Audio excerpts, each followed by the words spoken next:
Is there a whim-inspired fool, o'er fast for thought, o'er hot for rule, o'er blate to seek, o'er proud to snool? Let him draw near, and o'er this grassy heap sing duel, and drape a tear. Is there a bard of rustic song, who noteless steals the crowds among, that weakly this area throng? O pass not by, but with a freighter feeling strong, here heave a sigh. Is there a man whose judgment clear can others teach the course to steer, yet runs himself life's mad career, wild as the wave? Here pause, and through the starting tear survey this grave. The poor inhabitant below was quick to learn and wise to know, and keenly felt the friendly glow and softer flame, but thoughtless follies laid him low and stained his name. Reader, attend, whether thy soul soars fancy's flights beyond the pole, or darkling grubs this earthly hole, in low pursuit, no prudent, cautious self-control is wisdom's root.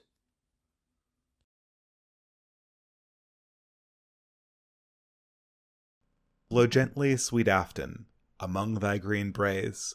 Flow gently, I'll sing thee a song in thy praise.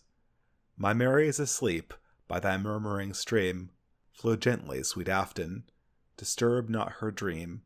Thou stock dove whose echo resounds through the glen, ye wild whistling blackbirds in yon thorny den. Thou green-crested lapwing, thy screaming forbear. I charge you disturb not my slumbering fair. How lofty, sweet Afton, thy neighbouring hills, far marked with the courses of clear winding rills. There daily I wander as noon rises high, my flocks and my Mary's sweet cot in my eye. How pleasant thy banks and green valleys below, where wild the woodlands the primroses blow. There oft as mild evening weeps over the lea, the sweet-scented birk shades of Mary and me. Thy crystal stream Afton, how lovely it glides, how it winds by the cot where my Mary resides. How wanton thy waters her snowy feet leave, as gathering sweet flowerets she stems thy clear weave. Flow gently, sweet Afton, among thy clear braes. Flow gently, sweet river, the theme of my lays. My Mary is asleep by thy murmuring stream. Flow gently, sweet Afton, disturb not her dream.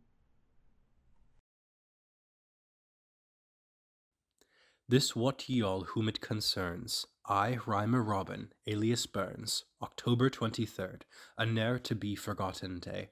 Sae far I sprachled up the brae, I dinnered with a lord. I've been at drunken riders' feasts, nay been bitch vow maying godly priests. With reverence be it spoken, I've even joined the honoured Joram, with mighty squireships of the quorum, their hydra druth did slocken. But wi' a lord stand out my shin, a lord, a peer, an earl's son, up higher yet, my bonnet, and sic a lord lang Scotch ells twa, our peerage he o'erlooks them all, as I look o'er my sonnet. But oh for Hogarth's magic power, to show Sir Barty's Williart glower, and how he stared and stammered, when Gowran, as if led with branks, and stumping on his ploughman shanks, he in the parlour hammered. I sidling sheltered in a nook, and at his lordship steal to look, like some portentous omen, except good sense and social glee, and what surprised me, modesty, I marked not uncommon. I watched the symptoms o'er the great, the gentle pride, the lordly state, the arrogance assuming, the faint of pride, nay pride had he, nor sauce nor state that I could see, more than an honest ploughman. Then from his lordship I shall learn henceforth to meet with unconcern one rank as wheels another, nay honest worthy man need care to meet with noble youthful dare, for he but meets a brother. Humid seal of soft affections, tenderest pledge of future bliss, dearest tie of young connections, love's first snowdrop, virgin kiss. Speaking silence, dumb confession, passion's birth and infant's play, dove-like fondness, chaste concession, glowing dawn of brighter day. Sorrowing joy, a dew's last action, lingering lips, no more to join. What words can ever speak affection, thrilling and sincere as thine?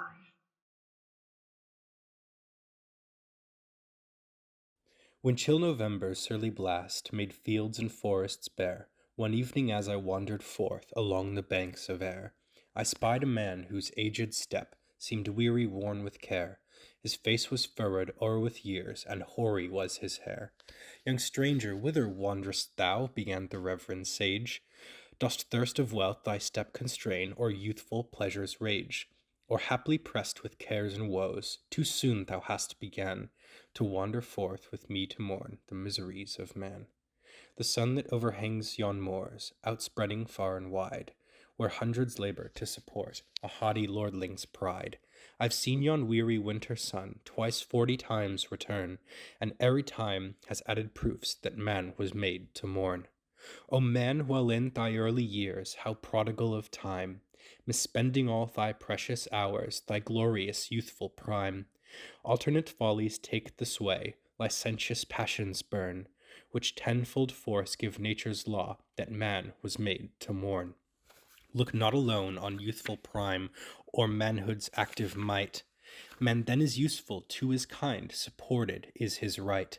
But see him on the edge of life, with cares and sorrows mourn. Then age and want, O ill-matched pair, show man was made to mourn. A few seem favourites of fate, in pleasure's lap caressed, yet think not all the rich and great are likewise truly blessed.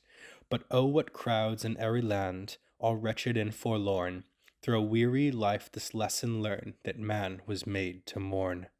Many and sharp the numerous ills inwoven with our frame, more pointed still we make ourselves regret, remorse, and shame. And man whose heaven erected face the smiles of love adorn, man's inhumanity to man makes countless thousands mourn. See yonder poor o'erlabored wight, so abject, mean, and vile, who begs a brother of the earth to give him leave to toil, and see his lordly fellow worm the poor petition spurn, unmindful though a weeping wife and helpless offspring mourn. If I'm designed young lordling slave, by nature's law designed, why was an independent wish e'er planted in my mind? If not, why am I subject to his cruelty or scorn? Or why has man the will and power to make his fellow mourn? Yet let not this too much, my son, disturb thy youthful breast. This partial view of humankind is surely not the last. The poor oppressed honest men had never sure been born, had there not been some recompense to comfort those who mourn. O death, the poor man's dearest friend, the kindest and the best, welcome the hour my aged limbs are laid with thee at rest. The great, the wealthy fear thy blow, from pomp and pleasure torn, but oh, a blessed relief to those that weary laden mourn.